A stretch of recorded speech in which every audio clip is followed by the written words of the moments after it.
Assalamualaikum warahmatullahi wabarakatuh. Sobat Misteri Sunyi Mencekam, bagaimana kabar Anda hari ini? Mudah-mudahan selalu sehat dalam lindungan Allah Subhanahu wa Ta'ala. Amin, amin ya Robbal Alamin. Kembali berjumpa dengan kami, channel yang setiap hari selalu menyuguhkan cerita-cerita misteri menarik untuk Anda simak. Dan kali ini kami sudah menyiapkan sebuah kisah misteri yang berjudul Pengantin Jawa. Sebenarnya tidak ada yang terlalu istimewa dari kampung Mojosari. Penduduknya mayoritas bertani, para pemudanya kebanyakan pengangguran yang setiap hari hanya nongkrong di pos ronda.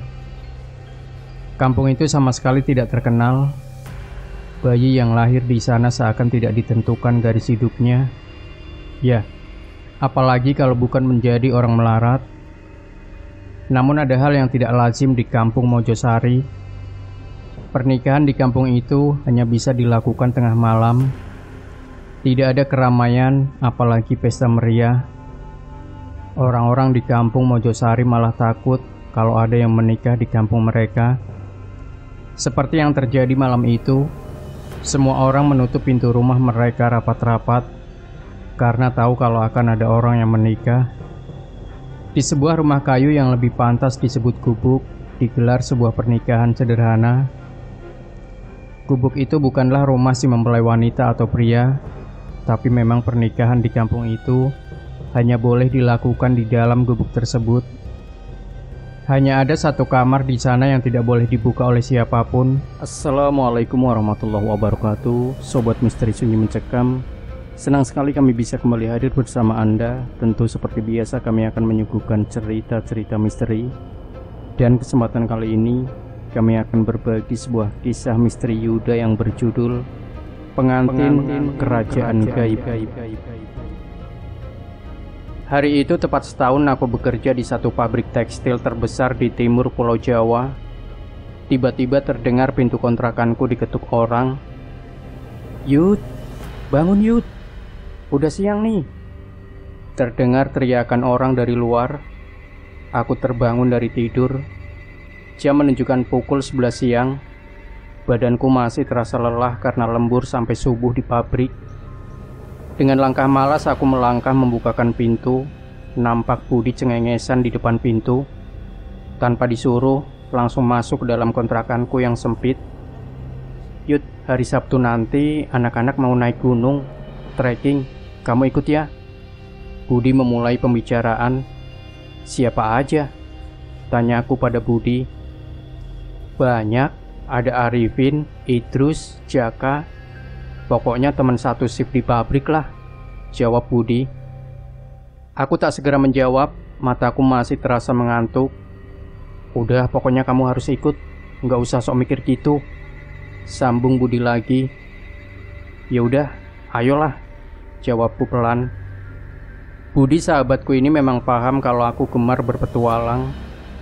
Sudah beberapa kali kami dan kawan-kawan melakukan perjalanan menjelajah alam. Akhirnya tiba saat hari yang ditentukan. "Halo Yuda, akhirnya nongol juga. Soalnya kalau kamu gak ikut, kurang seru lah," teriak Arifin menyambut kedatanganku di tempat kumpul. "Seperti biasa, Yuda mah cuma gitu doang bawaannya," sahut Jaka yang duduk di samping Arifin. Aku cuma tersenyum. Memang setiap kali kami bepergian, aku cuma membawa satu tas kecil berisi pakaian dan peralatan sholat saja. "Gak apa-apalah, Yuda kan pawang yang akan jaga kita selama perjalanan.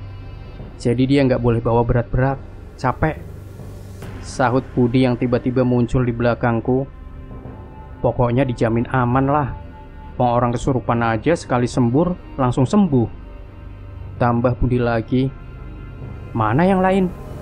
tanya aku pada mereka. "Tinggal nunggu Idrus aja. Dodi sama Toto gak jadi ikut, ada urusan lain katanya," jawab Budi lagi. Tak lama kemudian Idrus datang bergabung. Setelah semuanya siap, kami berlima memulai perjalanan ke sebuah gunung yang ada di Jawa Timur.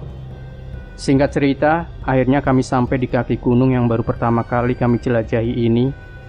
Kami melanjutkan perjalanan melakukan pendakian melalui hutan yang lebat. menyusuri jalan setapak yang memang sengaja dibuat untuk para pendaki.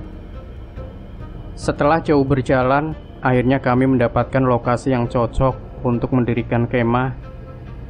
Tak jauh dari sungai kecil yang airnya sangat jernih. Malam harinya, selesai sholat isya, aku bergabung dengan yang lain mengelilingi api unggun. Kami semua berbincang, bersenda gurau, hingga hampir tengah malam. Arifin dan Budi pamit lebih dulu masuk ke kemah, disusul oleh Idrus yang nampaknya juga sudah kelelahan. Aku masih tetap duduk dekat api unggun sambil menghirup segelas kopi yang ada di tanganku. Mataku memperhatikan sekeliling yang nampak sangat gelap. Tapi tiba-tiba, aku merasakan kehadiran sesuatu di tempat ini. Kutajamkan mata batinku sambil tetap melihat ke sekelilingku. Benar saja, di dalam kegelapan hutan, di balik pepohonan, kulihat ada dua titik kecil berwarna putih terang. Mau apa makhluk itu di situ? Ucapku dalam hati. Kamu kenapa, Yud? Kok mukamu tegang begitu? Tanya Jaka yang ternyata sejak tadi memperhatikan diriku. Nggak ada apa-apa. Aku kayaknya cuma kecapean aja kok. Jawabku mencoba menenangkan Jaka yang nampaknya terlihat khawatir. Kalau gitu aku masuk ke kemah ya, Yud. Aku juga udah ngantuk nih. Kamu nggak apa-apa kan ditinggal sendirian di sini? Tanya Jaka padaku. Alah, bilang aja takut. Jawabku pada Jaka sambil meledek. Jaka cuma cengengesan sambil garuk-garuk kepala, lalu bergegas masuk ke tenda. Tinggal aku sendirian. Kembali kuperhatikan kedua titik kecil dalam gelap itu, yang ternyata mata dari seekor harimau yang besar, yang sejak tadi dengan tajam memandangi diriku. Nampaknya bukan harimau biasa. Aku harus waspada. Batinku sambil membacakan mantra ilmu pelindung raga. Tapi kemudian harimau jadi-jadian itu menghilang di telan gelapnya hutan. Bagus, dia pergi. Aku tak ingin sampai kawan-kawanku terusik. Ucapku pelan. Lalu tiba-tiba Idris muncul dari dalam tenda, kemudian mendekatiku. Yud, aku mules nih, mau buang air dulu. Anterin dong, pinta Idris kepadaku. Cemen banget, kayak perempuan aja minta diantar. Jawabku pada Idrus. Ayolah Yud, udah mules nih, aku gak tahan. Jawab Idrus sambil memelas. Aku lalu bangun dari dudukku. Idrus yang berjalan di depanku tiba-tiba mempercepat langkahnya. Aku duluan Yud, udah di ujung nih, kata Idrus sambil memegangi pantatnya. Lah, ini anak minta diantar malah ninggalin, ucapku sambil menggeleng. Sebentar saja Idrus sudah hilang di balik semak-semak. Aku diam berdiri menunggu tak jauh dari situ, sambil memperhatikan sekitar yang gelap. Cukup lama aku berdiri, namun Idrus tak juga muncul dari balik semak tempat dia buang air. Perasaanku mulai khawatir, teringat sosok harimau yang muncul beberapa saat yang lalu. Terus, udah belum? Lama banget sih, aku berteriak. Hening, tak ada jawaban. Aku langsung hampiri semak-semak tempat Idrus buang air tadi. Hilang, Idrus tak ada di situ. Terus, di mana kamu? Aku berteriak-teriak memanggil sambil memperhatikan sekeliling yang gelap. Aku mulai merasakan sesuatu yang tak beres. Lalu tiba-tiba tercium aroma bunga melati yang sangat harum menyengat. Aku terdiam sambil menajamkan mata batin, memperhatikan sekitarku. Akhirnya pandanganku tertuju pada taburan bunga melati di tanah, tak jauh dari tempatku berdiri. Kudekati taburan bunga melati itu, yang ternyata banyak berserakan menuju ke dalam hutan yang lebat dan gelap. Dengan perlahan, ku ikuti taburan bunga itu diterangi senter yang sejak tadi ada di tangan. Makin jauh, makin masuk ke dalam hutan yang gelap. Aku mulai merasakan sesuatu yang lain. Kulihat taburan bunga itu sampai pada sebuah batu yang tersusun seperti layaknya sebuah gerbang atau gapura. Padahal tadi siang kami lewat sini, tak ada tumpukan batu itu sebelumnya. Nampaknya itu bukan sekedar batu biasa. Kurasakan ada kekuatan besar di sisi lain dari batu itu. Aku tak boleh sembrono, ucapku dalam hati. Lalu ku ambil posisi duduk bersila dekat tumpukan batu itu. Ku pejamkan mata, memusatkan pikiran, memohon petunjuk yang maha kuasa. Kemudian terasa ada hawa sejuk menerpa wajahku. Aroma wangi melati makin menusuk tajam penciumanku. Kemudian seperti ada kehadiran sesuatu di dekatku. Perlahan-lahan ku buka mata. Ajaib, kini di sekelilingku nampak terang benderang. Suasana bagaikan siang hari saja. Tapi mataku terhenti pada sosok yang berdiri di hadapanku. Sosok gadis muda mengenakan pakaian layaknya seorang putri zaman kerajaan. Dengan baju dan kain serba kuning, ada mahkota kecil dari emas di kepalanya. Dan wajahnya sangat cantik. Belum pernah ku melihat gadis secantik ini sebelumnya. Kemudian dia berkata padaku, "Selamat datang, pangeran. Kuharap pangeran mau ikut denganku," ucap gadis itu sambil tersenyum. Harum melati semerbak berasal dari tubuhnya yang tinggi langsing bagaikan bidadari. "Maaf, siapakah engkau? Di manakah saya berada? Dan hendak kemana engkau mengajakku?" Tanya aku bertubi-tubi pada gadis itu. Gadis itu tersenyum lalu menjawab, "Aku Mayang Kemuning. Engkau berada di wilayah kerajaanku. Aku mau mengajakmu ke istana. Di sana sudah menunggu ibuku, ratu penguasa tempat ini," ucap gadis itu panjang lebar. Aku terdiam terkesima. Senyum gadis itu manis sekali. Aku bagaikan terhipnotis oleh kecantikan dan suaranya yang lembut dan merdu. "Mari pangeran, aku antar engkau menuju istana. Berdirilah," kata gadis itu dengan lemah lembut. Perlahan aku bangun tanpa berkata apa-apa, kemudian mengikutinya dari belakang, bagaikan kerbau dicocok hidungnya. Diriku dibawa masuk melewati sebuah gerbang yang besar, di mana dijaga oleh dua orang pria berpakaian prajurit kerajaan yang menunduk hormat ketika kami lewat. Kami berjalan melalui lapangan rumput hijau nan luas, sangat bersih dan terawat. Setiap orang yang kami jumpai nampak memberi hormat. Tak lama kemudian, kami sampai di depan pintu sebuah istana yang megah dan indah, membuatku berdecak kagum saat melihatnya. Kami menaiki tangga menuju sebuah pintu yang sangat besar. Seluruh dinding istana dan pilar-pilarnya berkilau dilapisi emas. Luar biasa. Di depan pintu, kembali ada dua orang penjaga yang memberi hormat, lalu membukakan pintu. "Mari pangeran, silakan masuk. Jangan sungkan," ucap Mayang Kemuning dengan senyumnya yang manis. Aku melangkah masuk. Di hadapanku kini terpampang sebuah ruangan yang sangat luas, dengan langit-langitnya yang tinggi. Seluruh dinding dan pilar berlapis emas sangat indah. Di lantainya terhampar karpet beludru hijau nan panjang. Di sisi-sisinya berjajar, tapi beberapa pria dan wanita yang semuanya kini menatapku. Di ujung karpet hijau beludru, nampak sebuah singgasana kerajaan berlapis emas, bertahtakan batu-batu berlian yang tersusun dengan rapi dan indah. Di atas singgasana, nampak duduk seorang wanita dengan wajah tak kalah cantik dari Mayang Kemuning. Namun tampak usianya lebih tua, menggunakan pakaian serba hijau, berhiaskan benang emas, menggunakan mahkota yang juga terbuat dari emas, duduk dengan penuh wibawa. Di samping singgasananya, nampak sesosok harimau besar, dengan mata yang menyala terang memandang ke arahku. Itu harimau yang aku lihat tadi. Rupanya dia juga penghuni istana ini, ucapku dalam hati.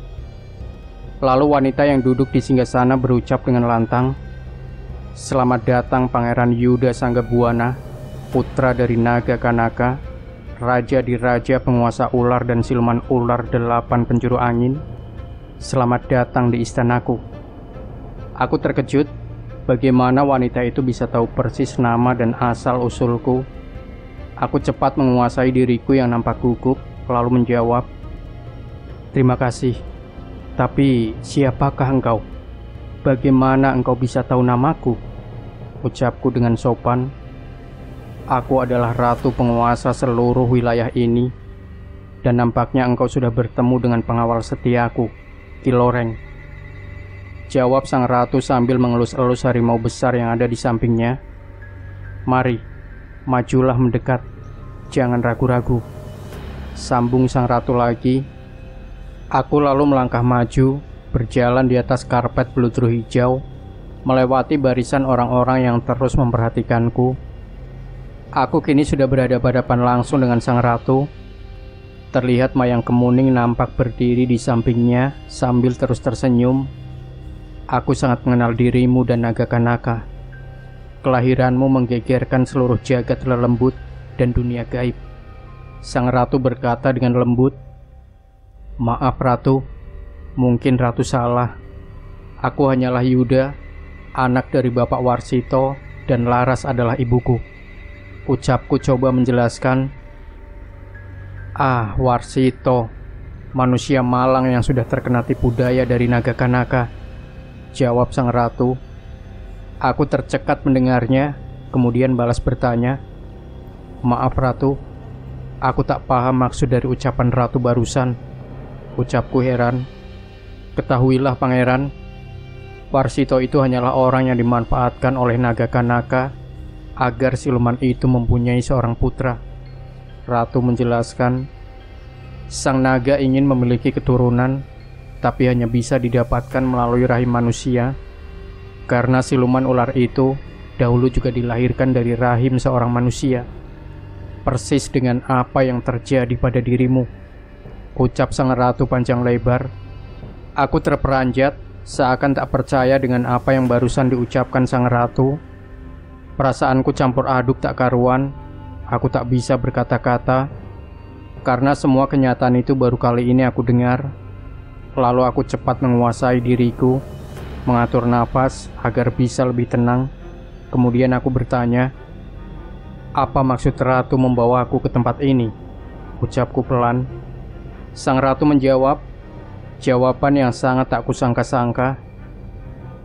Aku ingin menjodohkan engkau dengan Mayang Kemuning, putriku satu-satunya, calon pewaris tahta kerajaan ini, ucap sang ratu. Aku terhentak kaget, bagaikan tersambar petir, lalu menatap Mayang Kemuning yang terus tersenyum kepadaku.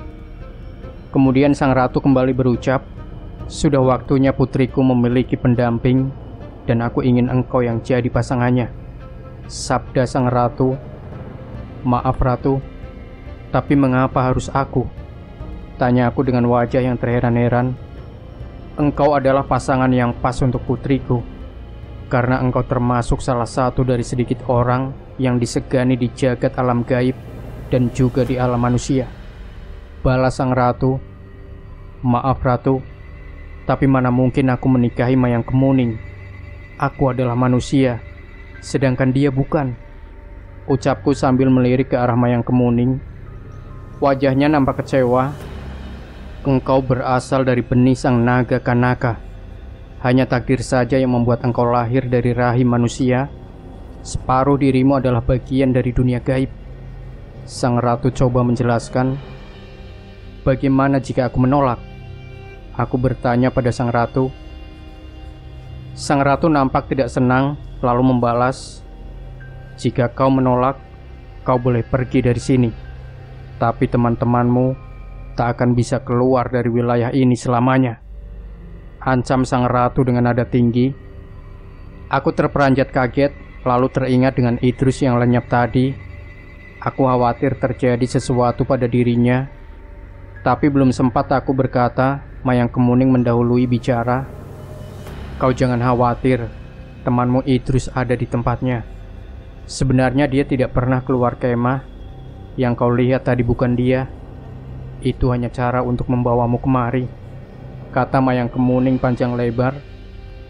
Hatiku sedikit lega, tapi kini aku ada dalam dilema.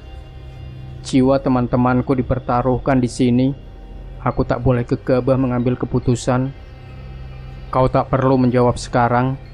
Ku beri kau waktu untuk berpikir. Sementara itu, engkau menjadi tamu kehormatan di istanaku ini, ucap sang ratu. Pengawal, antar pangeran ke tempat peristirahatannya. Pastikan dia dilayani dengan baik, perintah sang ratu. Lalu aku dibawa ke sebuah kamar yang sangat besar dengan ranjang yang terbuat dari emas dan kasur yang sangat lembut. Di sampingnya ada meja yang di atasnya penuh dengan berbagai hidangan dan minuman. Aku merebahkan diri sambil merenung memandangi langit-langit kamar. Lalu terdengar ada yang mengetuk pintu kamar. Kemudian muncul Mayang Kemuning di depan pintu. "Bolehkah aku masuk, pangeran?" tanya Mayang Kemuning dengan sopan. Aku tersenyum dan menjawab, "Silahkan. Lagi pula ini adalah istanamu. Aku hanya tamu di sini." Ucapku lalu duduk di tepi ranjang. Mayang Kemuning masuk dan duduk persis di sampingku. Kali ini aku bisa melihat dirinya dari dekat. Gadis ini memang cantik luar biasa. Aku jadi gugup berada di dekatnya. Harum melati tercium dari tubuhnya yang mulus dan berkulit kuning langsat. Gadis itu terlihat malu-malu kupandangi seperti itu. Lalu dia berkata membuyarkan lamunanku, "Maukah pangeran aku ajak berkeliling sekitar istana ini?" tanya Mayang Kemuning. Aku mengangguk pelan mengiyakan ajakannya. Entah mengapa setiap dia bicara, aku seperti terhipnotis oleh suaranya yang sangat lembut dan menenangkan. Tapi dengan satu syarat, jangan kau panggil aku pangeran, panggil Yuda saja. Julukan itu terasa kurang nyaman bagiku. Pintaku padanya, "Baiklah, engkau juga boleh memanggilku Mayang saja. Bagaimana?" Dia menjawab sambil tersenyum. Lalu kami berjalan mengelilingi seluruh sudut istana, kemudian keluar melewati padang rumput hijau, hingga akhirnya sampai di depan sebuah perkampungan. Setiap orang yang kami jumpai selalu menunduk memberi hormat. Tiba-tiba saja Mayang Kemuning menggandeng tanganku. Aku terkejut. Dadaku berdebar.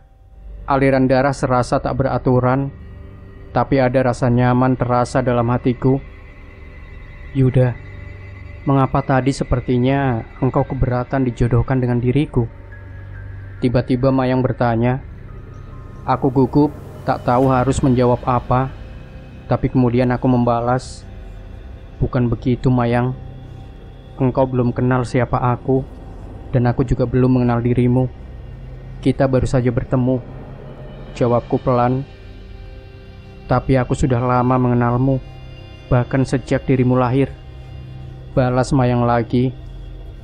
Aku terheran mendengar ucapan Mayang, tapi sepertinya dia paham apa yang ada dalam pikiranku. "Kau tak usah bingung.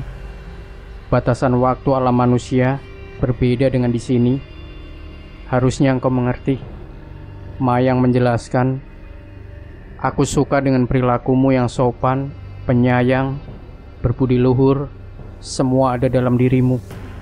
Itu yang membuatku jatuh hati." Ucap Mayang sambil menunduk malu. Wajahnya nampak merona merah. "Tapi mengapa engkau tidak mencari pasangan dari kaummu sendiri? Mungkin akan lebih baik dari aku yang setengah siluman ini." Ku bertanya penasaran. Sebenarnya sudah banyak dari bangsaku yang datang meminang, tapi selalu ditolak Ibu Ratu. Malah ada yang datang berkali-kali, walaupun selalu gagal, bahkan sampai mengancam. Jelas Mayang kepadaku. "Oh ya? Tapi wajar, gadis secantik dirimu pasti banyak yang ingin memiliki." Jawabku yang membuat Mayang tersipu malu. "Mungkin begitu. Bahkan ada yang sampai mengajak perang untuk mendapatkanku. Namanya Butogni, sosok raksasa berambut api yang sangat bernafsu ingin mempersuntingku." Balas Mayang. "Terakhir kali dia datang ke sini sambil mengancam akan membawa pasukannya untuk merebut diriku.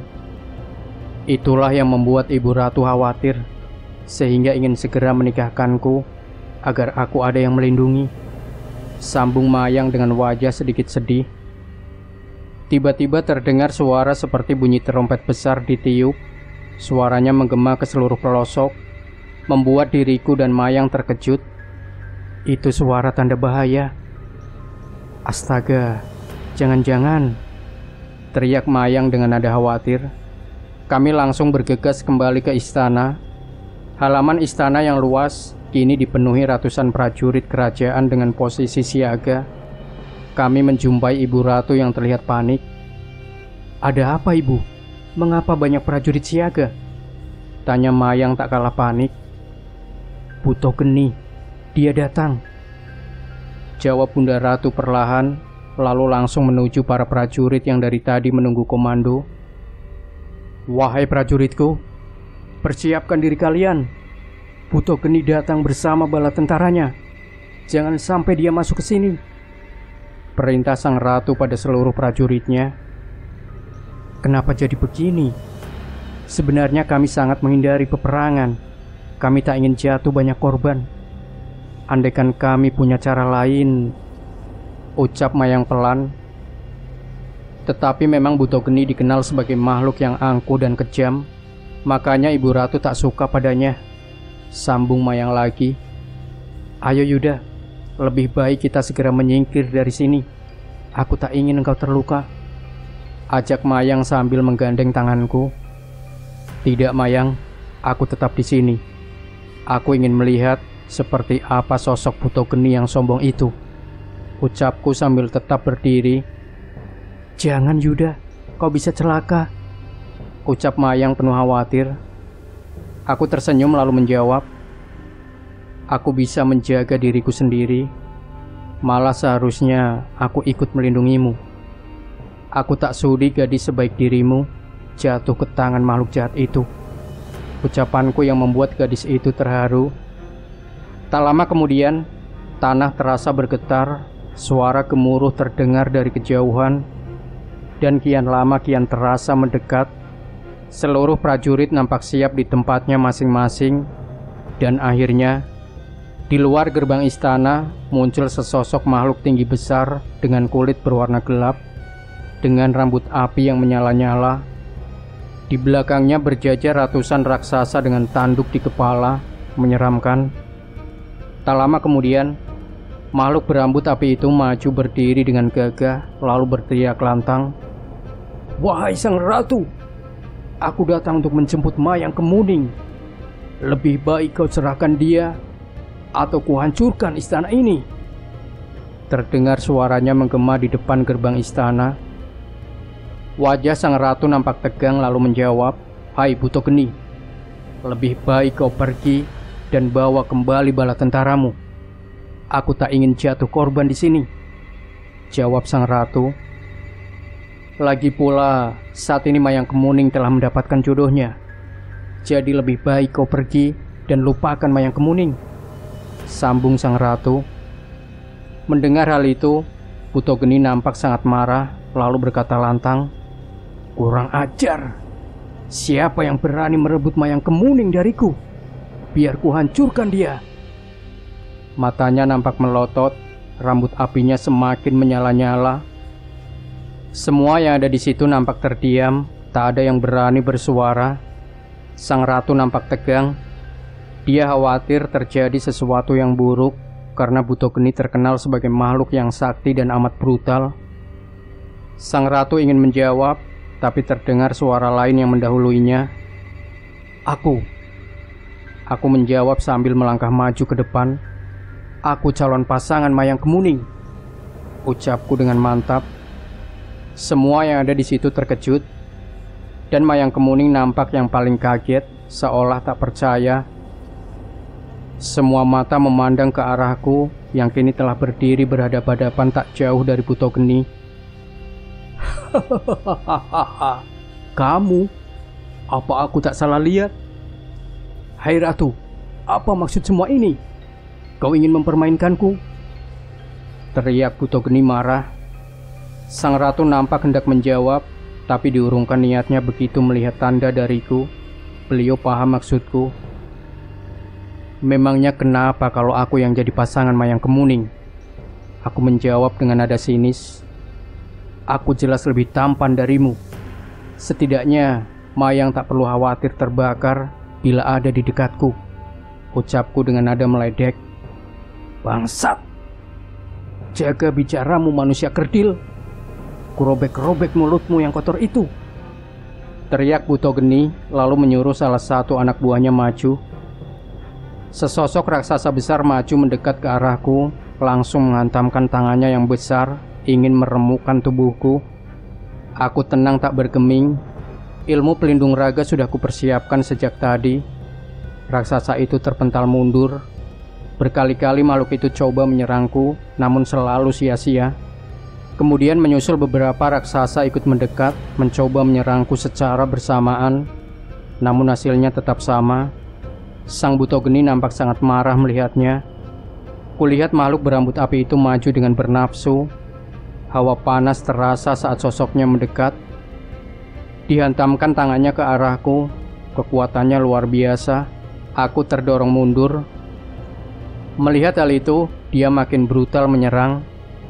Dihantamkan tangannya yang panas bertubi-tubi. Diriku hanya mampu menghindar. Sangat terasa kekuatannya yang dahsyat.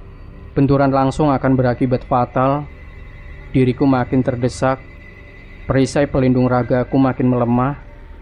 Aku tak bisa tinggal diam. Kusiapkan pukulan ilmu pemusnah dan kusongsong saat tangannya kembali menghantam. Kras! Kedua tanganku beradu dengan kepalan tangannya yang besar. Tapi pukulan ilmu pemusnahku ternyata tak berarti apa-apa bagi Buto Geni. Malah kulit tanganku terlihat melepuh terbakar. Rasanya sakit luar biasa. Dan kulihat dia mulai menyerang kembali. Aku hanya bisa berkelit. Tenagaku terasa berkurang drastis dan mulai terdesak hebat. Aku tak mungkin selalu menghindar. Lambat laun pasti akan terhantam. Lalu ada suara berbisik di telingaku. Engkau tak bisa melawannya dengan wujud manusia. Suara tanpa wujud terasa dekat sekali. Kulirik ke arah Mayang Kemuning. Dia tersenyum sambil mengangguk. Rupanya bisikan itu berasal darinya. Aku melompat menjauh, mataku terpejam, lalu kemudian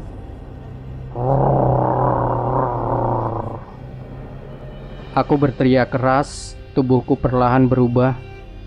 Seluruh kulitku muncul sisik-sisik ular berwarna keemasan, mataku merah menyala, lidahku menjulur panjang dengan ujungnya yang terbelah. Buto Geni nampak terkejut, tapi tak menunggu lama. Dirinya langsung merangsek maju dengan kedua tangan diselimuti api yang panas. Aku yang kini berwujud siluman ular melompat menyambut serangannya. Kini kekuatan kami nampak seimbang. Tapi tak lama kemudian Buto Geni nampak kewalahan. Dia mulai menjadi bulan-bulanan seranganku. Kemudian Buto Geni melompat mundur. Wajahnya nampak marah. Lalu terjadi sesuatu. Perlahan sosok Buto Geni nampak membesar hingga menjulang tinggi seukuran gedung bertingkat. Aku dan semua yang ada di situ nampak terkejut. Kami semua terkesima melihat perubahan Buto Geni yang kini nampak menjulang tinggi. Lalu dia memanfaatkan situasi kami yang lengah, maju mendekat dan meraih Mayang Kemuning dalam genggamannya. Mayang Kemuning menjerit. Aku seperti tersadar. Aku langsung melompat menyerang Buto Geni. Walaupun kini ukuran kami tak sebanding, aku tak peduli. Para prajurit kerajaan juga merangsek maju. Namun bala tentara raksasa Buto Geni langsung bergerak menghalangi. Dan sang raksasa berambut api itu nampak akan pergi meninggalkan tempat ini. Sang ratu dan Ki Loreng juga ikut menyerang. Namun semuanya nampak sia-sia. Buto Geni terlalu tangguh. Dirinya tetap melangkah pergi dengan membawa Mayang dalam genggamannya. Aku panik. Ada rasa khawatir, takut kehilangan, bercampur rasa marah. Tapi kemudian, tiba-tiba saja pandanganku berubah gelap. Tubuhku terasa mendidih, terutama 2 titik di bawah pusarku. Lalu sesuatu yang sangat dahsyat terjadi pada diriku. Secara perlahan, diriku berubah menjadi ular raksasa yang sangat besar dan panjang. Sampai-sampai memenuhi seluruh area itu. Dengan sisik-sisik emas, mata merah menyala dan sepasang tanduk di kepalaku. Semua yang ada di situ serentak berhenti. Semua pasang mata menatap dengan takjub. Itu ilmu Nogo Sejagat, ilmu andalan naga Kanaka. Anak ini rupanya telah mewarisi seluruh kemampuan sang naga. Luar biasa, ucap sang ratu terkesima. Sosok Buto Geni yang sangat besar, tidak ada apa-apanya dibanding ukuranku saat ini, dan dia nampak terkejut sekali. Mataku merah menyala menatapnya penuh amarah. "Bala tentaraku, cepat serbu dan habisi ular raksasa itu," perintah Buto Geni pada seluruh pasukannya. Nampaknya dia ingin mengalihkan perhatian agar bisa pergi dari tempat ini. Bala tentara raksasa serentak maju ke arahku, tapi percuma. Sekejap saja mereka hancur terkilas tubuhku yang sangat besar, bagaikan kumpulan kerikil terlindas kereta malam.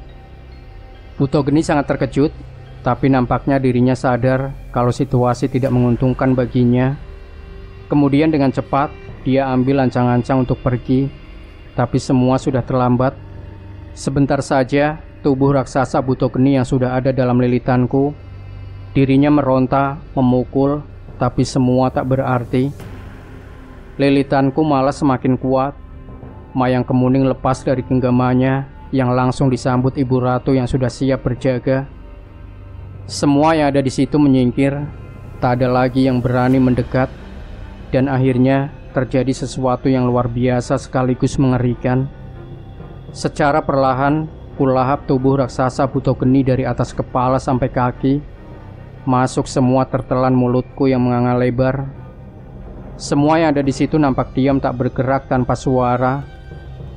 Akhirnya seluruh tubuh Buto Geni masuk tertelan ke dalam mulutku. Disusul raunganku menggema ke seluruh penjuru. Lalu hening, semua telah berakhir. Aku masih berada di tengah-tengah arena. Aku yang berwujud ular raksasa yang luar biasa besar, masih menatap tajam menguasai area itu. Tak ada yang berani bergerak. Tapi perlahan tubuhku kembali berubah wujud menjadi manusia. Namun tetap tak ada yang berani mendekat. Tubuhku terasa lemah, energiku habis terkuras. Namun aku berusaha untuk tetap berdiri di atas kedua kakiku. Tapi itu tak berlangsung lama. Diriku kemudian ambruk lemah tak berdaya di tengah-tengah arena. Mayang Kemuning menjerit. Samar-samar kulihat dia berlari menghampiriku. Aku sudah tak ingat apa-apa lagi. Semuanya gelap. Aku seperti berada melayang di ruang gelap yang maha luas tak berujung. Tanpa arah, aku pasrah. Aku merasa aku telah mati. Mataku terpejam. Lalu ku dengar sayup-sayup suara yang merdu dan lembut memanggil-manggil namaku. Perlahan ku buka mata. Kulihat Mayang Kemuning duduk di sampingku, matanya basah oleh air mata. Ternyata aku kini terbaring dalam kamar istana. Mayang terlihat senang melihatku sadar kembali. "Yuda, syukurlah engkau telah sadar kembali. Dirimu pingsan berhari-hari. Aku sangat khawatir," ucap Mayang tersenyum sambil menghapus air matanya. "Terima kasih, engkau telah menyelamatkanku. Seluruh negeri sangat khawatir dengan keselamatanmu," sambung Mayang lagi sambil menciumi jemariku. Aku tersenyum, suaranya yang lembut dan merdu terasa sangat menenangkan. Kemudian hadir sang ratu, berdiri di samping Mayang lalu berkata, "Pangeran, ku ucapkan terima kasih karena telah menyelamatkan Mayang dan negeri ini dari Buto Geni. Kami semua berhutang budi padamu," ucap sang ratu. Apa yang sebenarnya terjadi padaku? Bagaimana aku bisa menjelma seperti itu? Tanyaku pelan pada sang ratu. Itu adalah ilmu Nogo Sejagat, ilmu andalan dari naga Kanaka. Belum ada yang mampu menandinginya di seantero alam gaib ini, jelas sang ratu. Engkau memang kesatria tanpa tanding. Tak salah aku memilihmu untuk mendampingi putriku, sambung sang ratu lagi. Keesokan harinya, diriku telah pulih. Mayang mengajakku kembali berjalan berkeliling negeri. Kami duduk di sebuah pohon yang rindang. Suasana terasa damai. Lalu Mayang memulai pembicaraan. "Yuda, apakah engkau telah ambil keputusan tentang perjodohan kita?" tanya Mayang dengan serius. Aku terdiam. Jujur, dalam hatiku kini telah tumbuh benih cinta. Namun kodrat kami yang berbeda. membuatku kesulitan untuk mengambil keputusan. Mayang nampaknya paham apa yang ada dalam benakku, lalu gadis itu berucap, "Aku mau melakukan apapun agar bisa bersanding denganmu, Yuda. Apapun," ujar Mayang. Terlihat kesungguhan dari pancaran matanya, disusul air mata yang menetes. Diriku menjadi luluh melihat ketulusan hatinya. Lagi pula tak dapat kupungkiri, kini di hatiku telah tumbuh rasa sayang dan tak ingin kehilangan dirinya. Tapi aku juga tak mungkin meninggalkan duniaku saat ini. Terlintas wajah kawan-kawan dan orang-orang yang selama ini mengisi kehidupanku. Aku bimbang, tapi aku harus ambil keputusan. "Baiklah," ucapku pelan. "Tapi bukan sekarang. Masih banyak urusan dan tanggung jawab yang harus aku selesaikan.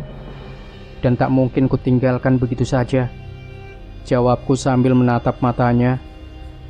Mayang Kemuning melompat kegirangan mendengar ucapanku. Digenggamnya tanganku erat-erat sambil tersenyum bahagia. "Sampai kapanpun aku akan setia menunggumu, Yuda.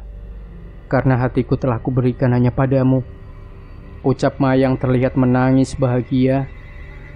Saat itu juga kami kembali ke istana menemui sang ratu.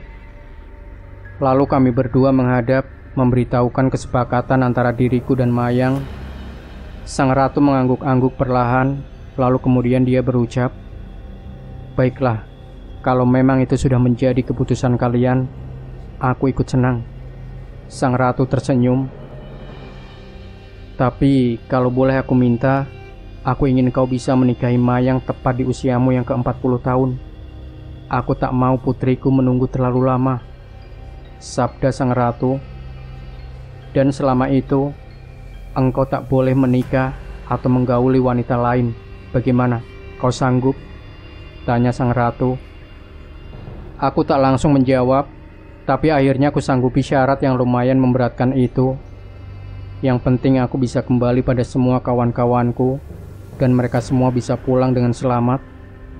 Dan satu lagi, untuk merayakannya, aku akan mengadakan pesta besar untuk seluruh rakyatku, agar mereka tahu bahwa Mayang sudah memiliki pasangan, ucap sang ratu. Keesokan harinya, digelarlah pesta besar merayakan perjodohanku dengan Mayang. Seluruh rakyat wilayah itu nampak bersukacita, ikut berbahagia bersama junjungan mereka. Dan ketika semuanya usai, aku berpamitan pada Mayang dan ratu. Mayang menggenggam erat tanganku, seolah berat melepas kepergianku. "Yuda, jaga dirimu baik-baik. Aku akan setia menunggumu di sini," ucap Mayang perlahan. "Bawalah ini, agar aku selalu bisa ada di dekatmu," sambung Mayang lagi. Diberikannya sekuntum bunga melati dalam genggamanku. "Kau tinggal ucapkan namaku, aku akan hadir di sisimu," ucap Mayang sambil tersenyum. "Pangeran, kau bisa kapanpun datang ke sini. Cukup pejamkan mata, engkau bisa langsung hadir di sini," kata sang ratu. "Bawalah ini sebagai cenderamata dari kerajaanku," ucap sang ratu sambil menyerahkan sebuah cincin bertahtakan batu berwarna merah. "Saat kau butuh, cukup panggil nama Ki Loreng, karena dia kini menghuni batu cincin itu, dan kutugaskan untuk menjagamu," sang ratu menjelaskan. "Sekarang, pejamkan matamu," ucap Mayang pelan.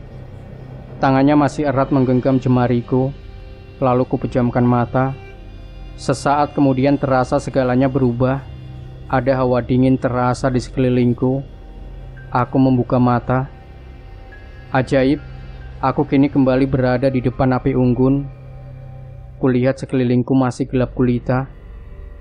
Di genggamanku ada sekuntum bunga melati dan cincin berbatu merah. Lalu tiba-tiba Idrus muncul dari dalam tenda. "Yud, aku mules nih, mau buang air, anterin dong," pinta Idrus kepadaku. Aku melongo tak segera menjawab. Spontan ku ambil sepotong kayu dan ku lemparkan kepadanya. "Aduh, apa-apaan sih ini anak?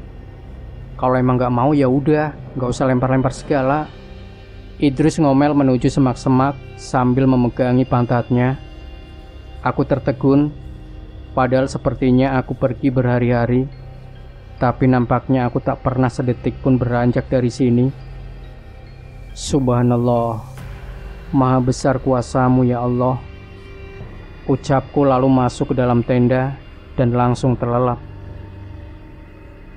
Demikian Sobat Misteri Sunyi Mencekam. Jangan lupa tinggalkan komentar Anda, like, share video ini, subscribe channel Sunyi Mencekam, dan nantikan kembali cerita-cerita misteri terbaru dari kami. Wassalamualaikum warahmatullahi wabarakatuh.